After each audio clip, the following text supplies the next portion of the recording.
Pneumonia होने का क्या लक्षण आता है? निमोनिया होने पे कैसे संकेत आते हैं?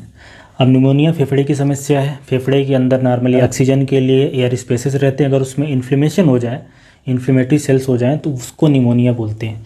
अब इसमें लक्षण दो तरीके के आते हैं। एक लक्षण आते हैं जो लंग्स से संबंधित होते हैं क्योंकि फेफड़ा ख़राब हो रहा है, और दूसरा लक्षण आता है पूरे शरीर में क्योंकि इन्फ्लेमेटरी साइटोकाइंस बढ़ गए हैं, इन्फ्लेमेटरी सेल्स बढ़ गए हैं।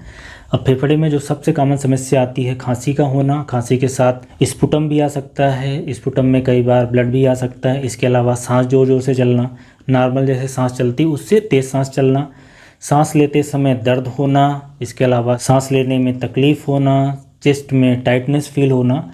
तो ये सब फेफड़े से संबंधित शिकायत आती हैं जो कि निमोनिया में आती हैं।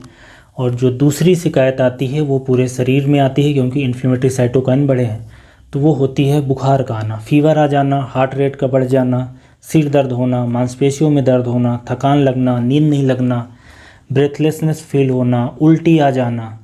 तो निमोनिया में इस तरह के भी संकेत आते हैं। मतलब एक संकेत फेफड़े से संबंधित है जो कि सांस लेने में तकलीफ़ होना, खांसी आना, और दूसरा संकेत है बुखार, उल्टी, मांसपेशियों में दर्द हो सकता है, हार्ट रेट का बढ़ जाना। कुछ केसेस में पेशेंट को कन्फ्यूजन होता है, मतलब मेंटल समस्या आती है। तो अगर किसी को इस तरीके का संकेत आ रहा है तो वो निमोनिया हो सकता है। निमोनिया को पता करने के लिए छाती का एक्सरे कराना है। छाती के एक्सरे में निमोनिया है कि नहीं है वो पता चल जाएगा। कुछ केसेस में सीटी स्कैन की ज़रूरत पड़ सकती है बहुत अच्छे से देखने के लिए। इसके अलावा पल्स ऑक्सीमीटर से शरीर में कितना ऑक्सीजन है वो भी निमोनिया की सीवियरिटी के बारे में बताता है। ब्लड में सीवीसी में जो टोटल काउंट है वो बड़ा मिलता है। सी रिएक्टिव प्रोटीन की वैल्यू बढ़ी हुई मिलती है। तो ये सारे कुछ टेस्ट हैं जो कि निमोनिया के बारे में बताते हैं।